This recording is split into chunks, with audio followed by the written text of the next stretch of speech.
Mudah-mudahan kita semua mendapat kehormatan dari Allah Subhanahu wa taala di dunia dan di akhirat. Di dunia Allah menghormati kita mendapat kesempatan diundang hadir pada majlis saja Imam Husain alaihissalam yang sangat agung, sangat sakral dan mulia ini. Mudah-mudahan di akhirat kita pun diundang oleh Allah dan oleh Imam Husain pada majlis saja beliau di alam barzah. Karena kenikmatan apapun yang ada di dunia ini, kenikmatan jasmaniyah dan lahiriah atau kenikmatan ma'nawiyah, maka di alam barzah pun ada kenikmatan lahiriah dan kenikmatan ma'nawiyah yang tentu tidak bisa dibandingkan dengan kenikmatan duniawi. Kalau kita merasakan nikmat ketika kita bertawasul, ketika kita kumpul pada majlis aja seperti ini, maka nanti kita di alam barzah setelah kita wafat, kita bisa kumpul dengan beliau Imam Husain alaihissalam sebagai pelakon langsung dalam acara-acara majlis aja beliau, insya Allah. Itu satu kenikmatan yang luar biasa.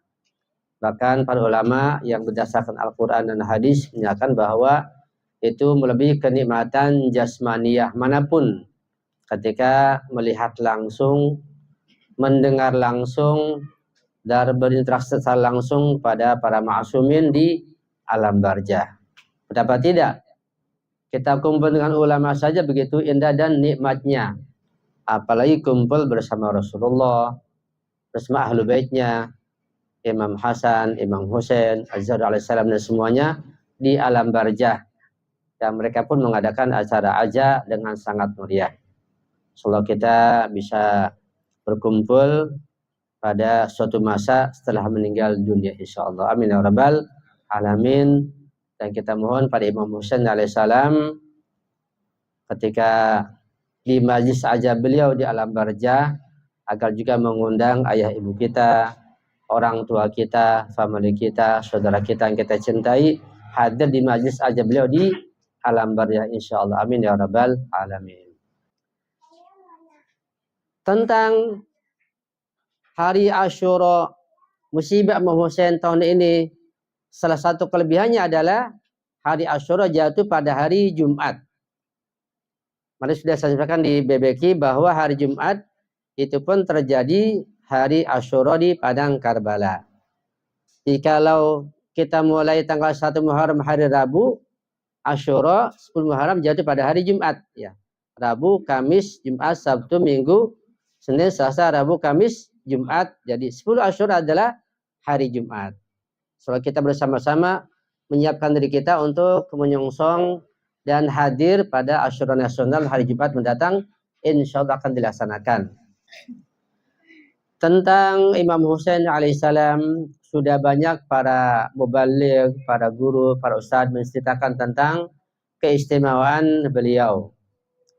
Dan malam ini insya Allah kita akan berusaha mengungkap keistimewaan beliau yang luar biasa. Ulama mengatakan bahwa beliau memiliki keistimewaan yang mustarak, yaitu yang sama dengan imam yang lain, juga ada keistimewaan yang khusus. Kita akan ungkap keistimewaan yang mustarak yang sama dengan keistimewaan para imam ma'sum yang lain insyaallah. Ada yang dari Al-Quran, ada yang dari hadis-hadis Rasulullah Sallallahu Alaihi Wasallam. Kalau kita melihat Al-Quran misalnya tentang ilmu pengetahuan para imam ma'sum, itu diungkap dalam Al-Quran dalam beberapa ayat Al-Quran yang tentu memerlukan tafsir yang mendalam tentang ilmu imam ma'sum alaihissalam. Di antaranya adalah di surat Al-Taubat ayat 105. Silakan bacakan tafsir Al-Mizan karya Allamah Tabatabai pada jilid yang ke-9. Nah, terkait masalah khosais atau sifat-sifat mulia para imam ma'sum, di antaranya ilmu para ma'sumin yang Allah ungkap di dalam Al-Quran Al-Karim. Itu pun satu bukti bahwa imam ma'sum itu memiliki sifat yang tinggi yang tidak dimiliki oleh para ulama selain Imam Ma'sum. Di surat At-Taubah ayat 105 Allah berfirman, A'udzubillahi minasyaitonirrajim. Bismillahirrahmanirrahim. Wa qul i'malu fasayarallahu 'amalakum wa rasuluhu wal mu'minun. Kalau kita melihat tentang al-mu'minun di dalam Al-Quran, maka kita akan dapati ada 3 tingkatan orang-orang yang beriman di dalam Al-Quran. Pertama, al-mu'minun yang pertama, yang lebih rendah atau paling dasar, yaitu semua orang yang beriman kepada Allah Subhanahu wa taala, kepada Rasulullah, pada malaikat, pada hari akhirat. Itu tingkat pertama. Misalnya ayat yang berbunyi, ya ayyuhalladzina amanu kutiba alaikumusiyam. Wahai orang-orang yang beriman, diwajibkan pada kalian untuk berpuasa. Ini puasa dianjurkan atau disuruh oleh Allah kepada orang yang beriman. Orang beriman yang mana? Ya semua orang yang beriman. Apapun mazhabnya, apapun tingkatannya. Yaitu yang percaya kepada Allah, pada Rasulullah, pada hari akhirat, pada malaikat. Itu orang yang beriman. Apapun mazhabnya. Ini peringkat orang yang beriman, kaum mukminin yang pertama, yang paling dasar. Mendapat perintah, kewajiban melaksanakan puasa. Dan gitulah khitab yang lain tentang masalah ibadah seperti sholat, puasa, jihad dan yang lainnya. Ini khitabnya ditujukan kepada seluruh orang-orang yang beriman. Namanya kaum mukminin bil ma'nal am. Ya. Dan banyak contoh yang lain. Nanti ada ayat-ayat yang sebenarnya khitabnya untuk orang yang beriman seluruhnya secara umum. Al-mu'minun bil ma'nal am, tapi karena mereka tidak mengamalkan kecuali orang-orang khusus, maka ayat ini khusus buat orang-orang yang beriman yang berwilayah. Ini tingkatannya lebih tinggi. Dan kita insya Allah termasuk orang beriman yang sudah menaik derajat kita, yaitu al-mu'minun ditambah dengan al-wilayah. Wilayah ahlul bait alaihissalam. Dan wilayah pun bertingkat-tingkat. Ya. Karena orang yang berwilayah pun berbeda-beda, bermacam-macam. Ada yang sampai kepada imam, 3 imam, 5 imam, sampai pada 6 imam. Ismailiyah misalnya, ada yang 12 imam. Yang sempurna adalah yang 12 imam. Itulah wilayah itu ahlul bait alaihissalam. Yang sempurna. Insya Allah kita termasuk yang berwilayah pada imam 12 insya Allah. Sehingga derajat kita meningkat di sisi Allah Subhanahu wa ta'ala. Dan mendapat khitab yang khusus dari Allah Subhanahu wa ta'ala. Itu tentang Al-Quran. Ya, ada khitab seperti itu. Apa contohnya? Apa contoh? Perhatikan baik-baik. Apa contoh dari Al-Quran di mana Allah menyuruh, mengajak semua orang beriman untuk mengamalkan syariat, tapi yang mengamalkan sebagian saja, hanya orang-orang yang berwilayah saja. Mana contohnya? Perhatikan baik. Lihat, gak usah jauh-jauh. Lihat di surat Al-Maidah ayat 6 tentang ayat wudu. Ya ayyuhalladzina amanu, wahai orang-orang yang beriman, dibuat semuanya. Semua dipanggil, semua diajak untuk kalau mau sholat berwudulah. Tapi yang mengamalkan wudu dengan wilayah siapa? Idza qumtum ila sholati, wahai orang beriman, jika kalian mau sholat, terjemahan gampangnya, faghsilu wujuhakum wa aydiyakum, basuhlah wajah-wajah kalian dan tangan-tangan kalian. Sampai di sini masih diamalkan oleh semua orang yang beriman. Nah, pada berikutnya baru orang-orang beriman secara khusus. Ya, faghsilu wujuhakum wa aydiyakum ilal marafiq wamsahu bi ru'usikum wa arjulakum ilal ka'bain. Sini baru disaring lagi. Ternyata tidak semua orang beriman mengamalkan ayat Al-Quran ini yang khitabnya untuk orang beriman semuanya. Tapi yang mengamalkan adalah orang yang beriman secara khusus yang berwilayah. Nah, sehingga kita lihat bahwa kaum mukminin yang berwilayah yang mengamalkan Al-Quran ini, yaitu wudunya, membasuh muka, membasuh kedua tangan, mengusap kepala dan mengusap kedua kaki. Al-Quran mengatakan sangat gamblang, sangat jelas. Siapa yang berani membantah? Ini contoh Al-Quran, sangat jelas. Seperti matahari di siang hari. Ulama paham. Orang awam yang ngerti Al-Quran, apalagi ulama, masa nggak paham? Sangat gamblang, sangat jelas ayat ini. Bahkan lebih jelas lagi ketika Rasulullah dan para imam ma'sum yang sebagai contoh tauladan di masanya masing-masing mengamalkan ayat ini. Tidak ada yang berbeda. Sehingga wudunya para imam ma'sum dan sahabat setia mereka, mulai dari Imam Ali, Imam Hasan, Imam Husain, Imam Sajjad, Imam Bakir, Imam Shadiq, terus sampai ke Imam 12 dan para maraji kita, wudunya sama, nggak ada beda. Semua membasuh muka dan tangan dan mengusap kepala dan kaki. Ini sangat jelas contoh bahwa ayat ini khitabnya buat semua orang yang beriman, tapi yang mengamalkan siapa? Segelintir orang yang beriman. Kita termasuk yang sangat istimewa. Karena itu, kita jangan meremehkan diri kita sendiri. Kita jangan merendahkan diri kita sendiri di hadapan yang lain.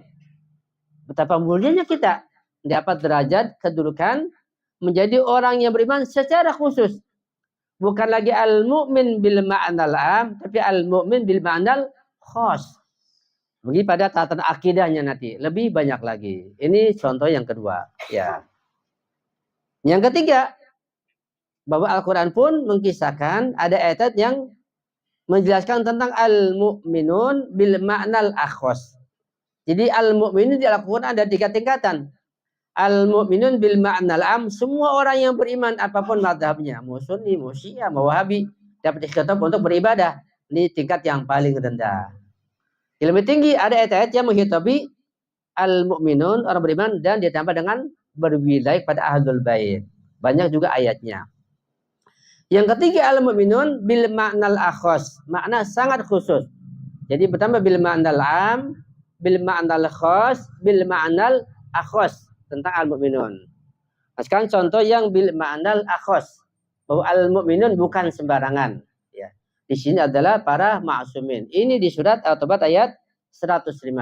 Allah mengatakan, wa qul i'malu. Wa qul, katakan wahai Muhammad, wahai Rasulullah, katakan pada masyarakat, pada umat, ya, pada sahabat, pada semuanya umat Islam. I'malu, berbuatlah, bekerjalah, berkaryalah, lakukanlah apa saja.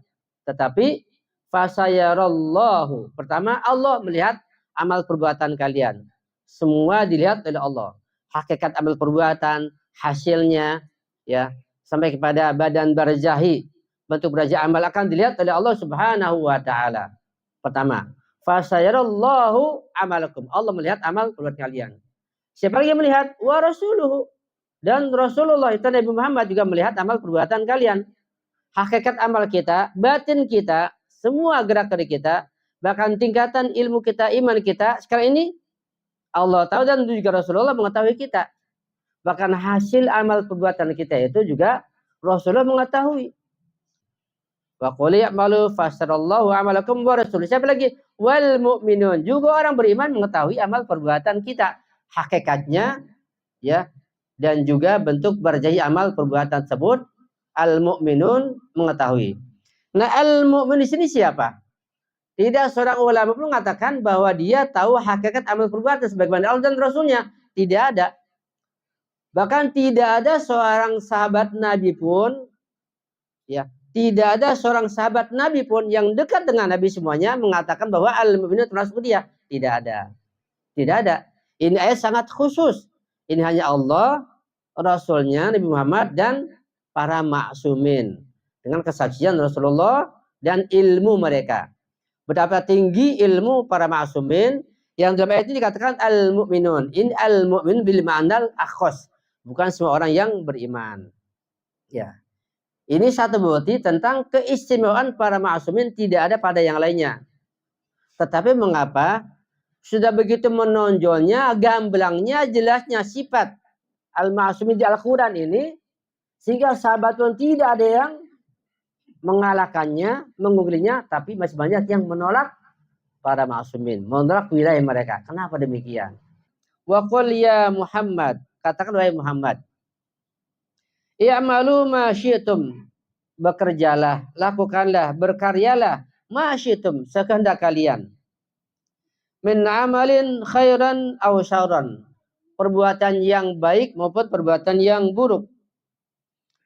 Fasayushahidullahu subhanahu haqiqata amalikum. wa yashahiduha rasuluhu wal mu'minun. Tapi ketahuilah bahwa Allah menyaksikan perbuatan kalian dan hakikat amal kalian. Juga akan disaksikan oleh Rasulullah dan al-mu'minun, orang-orang yang beriman, yaitu para ma'sumin. Wahum syuhadaul amal, dan mereka itu para ma'sumin termasuk syuhadaul amal.